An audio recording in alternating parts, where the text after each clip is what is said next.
Hey guys, I'm Shamik. Welcome back to another video.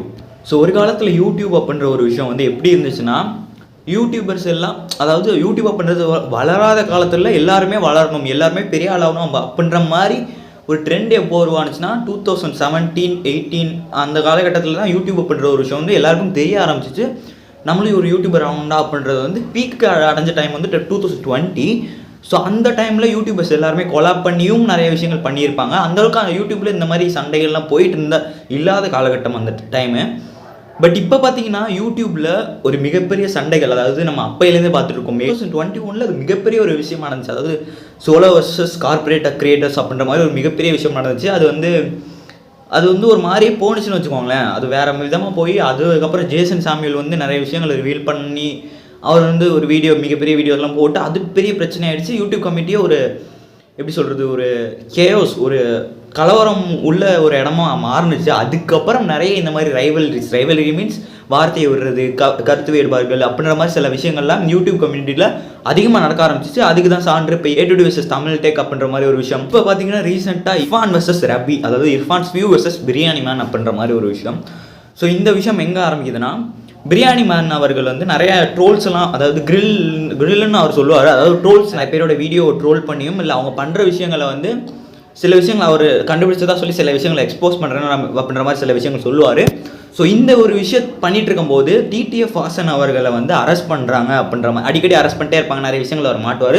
So அந்த மாதிரி அவரை பற்றி ஒரு வீடியோ போடும்போது அதே மாதிரி நேரத்தில் இர்ஃபானை பற்றி நிறைய விஷயங்கள் அந்த வீடியோவில் பேசியிருப்பார். 2023 மே 25 பார்த்தீங்கன்னா இர்ஃபான் ட்ராவல் பண்ணிட்டு இருந்த ஒரு காரில் வந்து ஆக்சிடென்ட் ஆகிடுச்சு. அந்த டைமில் அது ஒரு மிகப்பெரிய ஒரு கேஸாக போய் மிகப்பெரிய ஒரு பேச்சு பொருளாச்சு. பல நியூஸ் சேனல்ஸ் வந்து இதை பற்றி பேசிகிட்டு இருந்தாங்க. ஸோ அந்த ஒரு விஷயத்தை வந்து இப்போ பிரியாணி மேன் அவர்கள் வந்து எடுத்துக்காட்டாக வச்சு அந்த விஷயத்துலேருந்து ஈஸியாக இர்ஃபான் அவர்கள் வெளில வந்துட்டார் அப்படின்ற மாதிரி ஒரு விஷயத்தையும் சொல்லியிருந்தார். அதே நேரத்தில் இப்போ ரீசெண்டாக பேபி ரிவீல், ஜெண்டர் ரிவீல் அப்படின்ற ஒரு விஷயம் வந்து இர்ஃபான் பண்ணியிருந்தார். ஸோ அந்த ஒரு விஷயத்துலேருந்து அவர் ஈஸியாக வெளில வந்துட்டார் அப்படின்ற மாதிரி சொல்லியிருப்பார். இதுக்கெல்லாம் காரணம் பணம் அப்படின்ற மாதிரி போட்ரை பண்ணி நிறைய விஷயங்கள் சொல்லியிருப்பார்.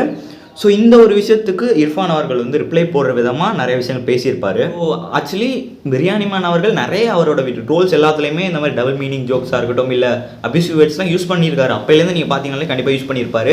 பட் அதை தாண்டி அதுக்கு ஒரு ரிப்ளை போடுற விதத்தில் இர்ஃபான் வந்து அவர் ரொம்பவே ஒரு எமோஷ்னலாகவோ இல்லை அவர் ஒரு ரிப்ளை கொடுத்தாகணும் அப்படின்ற மாதிரி நிறைய தாக்கிட்டு அபியூசிவாகவும் அவர் பேசியிருந்தார். உனக்கு என்ன நடந்துச்சுன்னு தெரியுமா, நான் வந்து ப்ரூஃப் வச்சுருக்கேன் அப்படின்ற மாதிரி சொல்லி ஒரு கூகுள் மேப்பில் வந்து ஒரு விஷயத்தை காட்டியிருப்பார். ஸோ இந்த விஷயத்தை பற்றி பேசிட்டு பிரியாணி மேன் வச்ச அக்யூசியேஷனுக்குலாம் சில ரிப்ளைஸ்லாம் கொடுத்துருப்பாங்க. ஸோ இந்த மாதிரி விஷயம் நடந்து அதுக்கு ஒரு திரும்பி ஒரு ரிப்ளை வீடியோவை ஒரு 1.5 மணி நேரத்துக்கு வந்து பிரியாணி மேன் நேற்று அப்லோட் பண்ணியிருப்பார். பட் இப்போ போய் அந்த வீடியோ பார்த்தீங்கன்னா இருக்காது, அவரே சேனலில் இருக்கார். பட் நிறைய சேனல் அதை ரீ அப்லோட் பண்ணாங்க. அதில் வந்து நிறைய வண்ணம், அதாவது ஆக்சுவலி அவங்களுக்குள்ளே இருக்க எப்படி சொல்கிறது, அவங்க நல்லா பேசிகிட்டு இருந்த ஒருத்தவங்க தான். பட் ஒரு கருத்து வேறுபாடால் அவங்க நிறைய வார்த்தைகளை வந்து பகிர்ந்துக்கிறாங்க. அவங்க இது வந்து அவங்களோட பர்சனல் விஷயம். ஸோ அதாவது எல்லாமே பர்சனல் விஷயம் தான். ஸோ அது பப்ளிக்காக வந்த டைமில் பிரியாணி மேன் என்ன சொல்லியிருந்தாருன்னா, இந்த கூகுள் மேப்ஸ் வந்து நம்ம எடிட் பண்ணி மாற்றலாம், நீ வந்து எப்படி தஞ்சாவூர்லேருந்து நீ சென்னைக்கு போன, சென்னையிலேருந்து திரும்பியா திருச்சி வந்து அப்படின்ற மாதிரி விஷயங்கள் பேசி இர்ஃபான் வந்து ப்ரூஃப் வச்சிருக்கேன் அப்படின்ற மாதிரி ஒரு விஷயம் சொல்லியிருப்பார்ல, அந்த ப்ரூஃபே ஒரு பொய் அப்படின்ற மாதிரி வந்து பிரியாணி மேன் வந்து அக்யூசியேஷன் வச்சிருப்பாரு. ஸோ இந்த ஒரு விஷயம் தான் நடந்துச்சு. அதாவது மிகப்பெரிய ஒரு விஷயமா நிறைய அது பேக் ட்ராப்லாம் போகும். அதாவது 2021 போவோம். நான் சுருக்கி இந்த ஒரு இஷ்யூவை மட்டும் சொல்லிட்டேன்.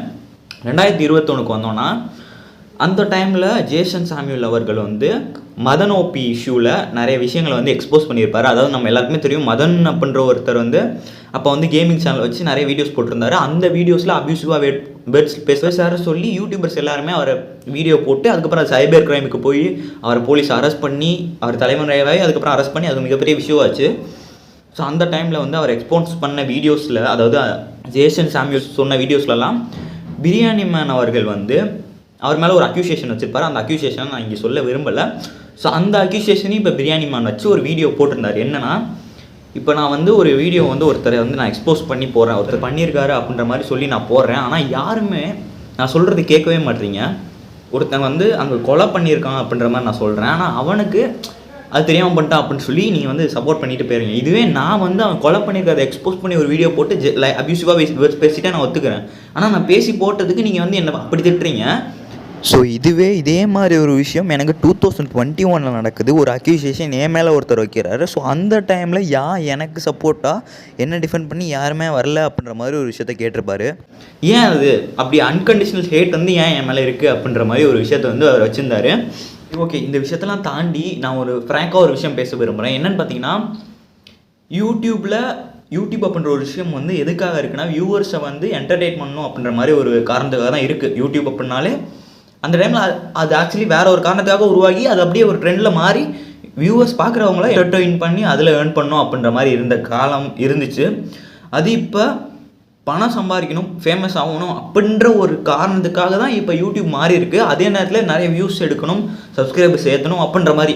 ஸோ இந்த டைமில் நம்ம பேசுகிற விஷயங்கள் எல்லாமே நியாயத்துக்காக மட்டும் யாருமே பேச மாட்டாங்க. கண்டிப்பாக நான் ஒத்துக்கிறேன், அது நியாயத்துக்காக மட்டும் இருக்காது. பட் சுயநலம் இருக்கும். அந்த சுயநலம் தப்புன்னு நான் சொல்ல மாட்டேன். பட் இந்த ஒரு விஷயம் வந்து இப்போ வந்து வெளியில் வந்ததுனால 2 பேருக்குமே கெட்ட பேர் தான். இர்ஃபான் அவர்களுக்கும் கெட்ட பேர், பிரியாணி மேன் அவர்களுக்கும் கெட்ட பேர். பட் அந்த விஷயங்களில் சில விஷயங்கள் வந்து வேலிடான பாயிண்ட்ஸாக இருக்குது. அதுக்கான கேஸ் இப்போ வரையும் போயிட்டுருக்கு அப்படின்ற மாதிரி நினைக்கிறேன். ஸோ அது வந்து போலீஸோட வேலை தான். அதை அவங்க கரெக்டாக செய்வாங்கன்னு நான் நம்புகிறேன். ஸோ அப்படி இருக்கும்போது பிரியாணி மேனோட எண்ணம் என்னென்னா, பீப்புளுக்கு இந்த ஒரு விஷயத்தை வந்து கொண்டு வரணும் அப்படின்றது பிரியாணி மேனோட எண்ணம். இது இர்ஃபானோட என்னன்னா, இப்படி நம்மள மேலே ஒரு அக்யூசியேஷன் வைக்கிறானே, அதாவது அங்கே நடந்த விஷயங்கள்லாம் அவங்களுக்கு தான் தெரியும். இர்ஃபான் அவர்களுக்கும் அவங்க இருக்கவங்களுக்கு மட்டும்தான் ஆக்சுவலி என்ன நடந்துச்சுன்னு தெரியும். அவங்க அங்கே இந்த இடத்துல நின்னாங்களா இல்லை அங்கே எந்த போயிட்டாங்களா அப்படின்றதெல்லாம் அவங்களுக்கு தான் தெரியும். அதே நேரத்தில் அந்த கூகுள் மேப்லாம் மாடிஃபை பண்ணாதான்ன்றது அவருக்கு தான் தெரியும். பட் அவர் வந்து அவரை டிஃபெண்ட் பண்ணுறதுக்காக பேசுகிறாரு. பிரியாணி மேனை டிஃபெண்ட் பண்ணுறதுக்காக பேசுகிறாரு. ஸோ இந்த இடத்துல வியூவர்ஸ் ஒன்று கண்டுக்கணும், ஒரு விஷயத்தை தெரிஞ்சுக்கணும். 2 பேருமே அவங்களுக்குள்ளே இருக்க சண்டையை பரிமாறிக்கிறாங்க. கரெக்டாக அவங்களோட வார்த்தைகள், அவங்க மைண்டில் இருக்க விஷயங்களை பரிமாறிக்கிறாங்க. இந்த இடத்துல நிறைய பேர் நான் பார்க்குற விஷயம் என்னென்னா, அப்யூசிவாக அவங்க 2 பேரும் அப்யூசிவாக பேசுகிறாங்கன்னு சொல்லிட்டு அவங்களில் 2 பேரில் யாரையோ ஒருத்தர் வந்து வியூவர்ஸ் கண்ட மேனிக்கு ட்விட்டரில் இருக்கட்டும் இல்லை யூடியூப் கமெண்ட்ஸில் இருக்கட்டும் கல்வி ஊற்றுறது, அப்யூசிவான வேர்ட்ஸை பேசுகிறது, அவங்க ஃபேமிலி எழுக்கிறது, அது இதுன்னு திட்ட ஆரம்பிச்சிடுறாங்க. நான் ஒரு விஷயம் சொல்கிறேன். அவங்க 2 பேருக்கும் நடந்துறதுக்கான, அதாவது அவங்க 2 பேருக்கும் நடக்கிற ஒரு விஷயம் வந்து 3 விஷயங்கள். ஒன்று வந்து அவங்களோட பர்சனல் விஷயத்தில் அவங்க ட்ரிகர் ஆகி அவங்க பேசிகிட்டு இருக்காங்க. 2வது அவங்க ப்ரொஃபஷ்னலாக அவங்க பண்ணிகிட்டு இருக்க யூடியூப்பில் ஆடியன்ஸ் டிஃபேம் ஆயிரும், அவங்களோட பேர் கெட்டக்கூடாது அப்படின்றதுக்காக ஒன்று பண்ணிட்டு இருக்காங்க. இன்னொன்று அவங்களோட கண்டென்ட், இன்னொன்று விஷயம் அட்டென்ஷன் சீக்கிங்காக இருக்கலாம். அதுக்கான பாசிபிலிட்டிஸ் கம்மி தான், பட் இருந்தாலும் இருக்கலாம். ஸோ இந்த மாதிரி விஷயங்கள் அவங்களோட மைண்ட் செட்டில் பண்ணிகிட்டு இருக்கும்போது அது எதுக்கு நீங்கள் வியூவர்ஸ் வந்து அதுக்கான ஃபீட்பேக் கொடுக்கலாம்.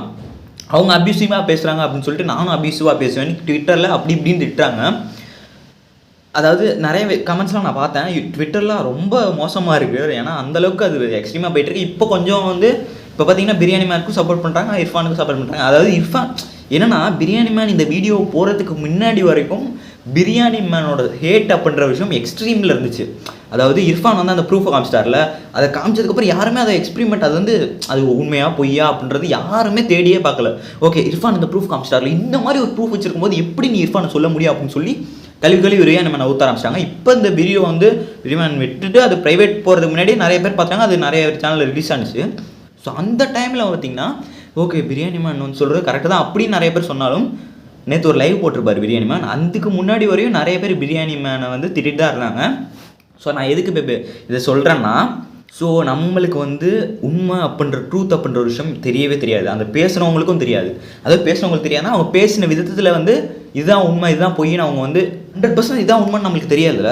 ஸோ அதனால் நான் என்ன சொல்கிறேன்னா, 2 சைடு நம்ம கேட்டுப்போம். அதுக்குன்னு நமக்கு கண்டபடி ஒருத்தர் வந்து திட்டுறதா இருக்கட்டும், அபியூசிவாக பேசுகிறதா இருக்கட்டும், இதை வந்து வச்சுக்கவே வேணாம் அப்படின்றத தான் நான் அவங்ககிட்ட சொல்லுவேன். யூடியூப் அப்படின்றது வந்து ஒரு இண்டிபெண்ட் பிளாட்ஃபார்ம். நிறைய பேருக்கு வந்து இது வந்து லைஃப்பை கொடுத்துருக்கு. நிறைய பேரை வந்து பெரிய ஆளாக்கி விட்டுருக்கு. நிறைய பேரை வந்து ரொம்ப அவங்க வாழ்க்கையை காலி பண்ணியிருக்குன்னு சொல்லலாம். அந்த மாதிரி நிறைய விஷயங்கள் நடந்திருந்தாலும் யூடியூப்பில் வந்து நடக்கிற விஷயங்களை வந்து அவ்வளோ சீரியஸாக எடுத்துக்காதீங்க. ஏன்னா at the end of the day அது வந்து அவங்க அந்த பர்சன் சம்மந்தப்பட்ட விஷயமாக தான் இருக்குமே தவிர அது அதாவது இப்போ எப்படி சொல்கிறது, இந்த ஆடியன்ஸ் வந்து இதுக்கு அதிகமாக ரியாக்ட் பண்ண இன்னொரு ரிப்ளை வீடியோ இர்ஃபான்ட்டேருந்து வரலாம். அந்த மாதிரி நடந்துகிட்டே இருக்கலாம். அது வந்து முடிஞ்சிடும். இந்த ஒரு விஷயம் முடிஞ்சிச்சுன்னா இன்னொரு 6 மாதம் கழிச்சு வேறு யாரோ இந்த மாதிரி 2 பேர் சண்டை போட்டுட்டு அது ஒரு பெரிய பிரச்சனையாகும்.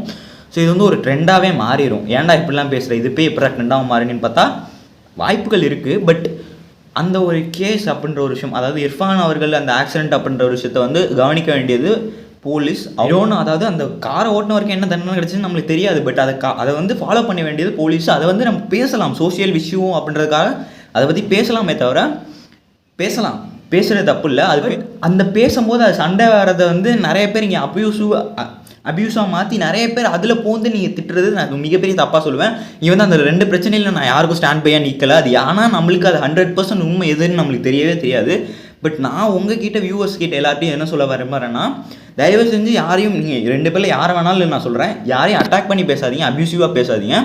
அவங்க அப்யூசிவாக பேசுகிறாங்கன்ற காரணத்துக்காக நீங்கள் அப்யூசிவாக பேசி இந்த ஒரு விஷயத்தை வந்து ஒரு மிகப்பெரிய ஒரு மினி பாலிட்டிக்ஸாக மாற்றிடாதீங்க அப்படின்னு தான் நான் சொல்லுவேன். ஆனால் பாலிட்டிக்ஸில் தான் இதை நான் வந்து இதை வெளியில் கொண்டு வருவேன் அப்படின்னு சொல்லி வார்த்தையை பரிமாறிப்பாங்க. அதோட இது மோசமாக இருக்குது. அதனால் இந்த விஷயம் அவங்க கையில் இருக்க பிரியாணி மேன் வந்து நான் இனிமேல் வீடியோ போட மாட்டேன் அப்படின்னு சொல்லிட்டு போயிட்டாரு. இர்ஃபான் என்ன பண்ண போகிறான்னு தெரில, அவர் மேபி இதை கண்டுக்காமல் கூட விட்டுலாம். ஸோ நான் என்ன சொல்கிறேன்னா, வியூவர்ஸ் அந்த ஒரு விஷயத்தை வந்து ரொம்ப சீரியஸாக எடுத்துகிட்டு நீங்கள் போய் இதில் இன்வால்வ் ஆகி சண்டை போட்டு அப்யூசிவாக பேசி அதை பண்ணி நான் அவன் ஃபேன் நான் இவன் ஃபேன் அப்படின்னு சொல்லி அந்த சண்டையை போடாதீங்க அப்படின்றத நான் சொல்லணும்னு நினச்சேன். இதை தாண்டி என்னோடய கருத்துக்கள் இந்த விஷயத்தில் அவ்வளோதான். அது வந்து அவங்களோட பர்சனல் இஷ்யூஸ், அதை அவங்க பப்ளிக் பிளாட்ஃபார்மில் வந்து தெரிவிக்கிறாங்க. பட் அதுக்காக நீங்கள் வந்து அவங்களுக்கு சப்போர்ட் பண்ணுங்கள், இன்னொருத்தவங்களை அபியூசிவாக பேசாதீங்க அப்படின்றத நான் அந்த வீடியோவில் சொல்லணும்னு நினச்சேன். ஸோ இது இந்த ஒரு விஷயத்துக்கு மட்டும் இல்லை, எந்த ஒரு விஷயமா இருந்தாலும் இந்த மாதிரி அபியூசிவான ஒரு கமெண்ட்ஸாக இருக்கட்டும், வார்த்தைகளாக இருக்கட்டும், பார்க்குற ஆடியன்ஸ் வந்து வேணாம், டாக்ஸிக்கான ஒரு கம்யூனிட்டியாக இது மாற வேணாம் அப்படின்றத நான் நினைக்கிறேன். ஸோ அதை சொல்லி இந்த வீடியோ முடிச்சுக்கிறேன்.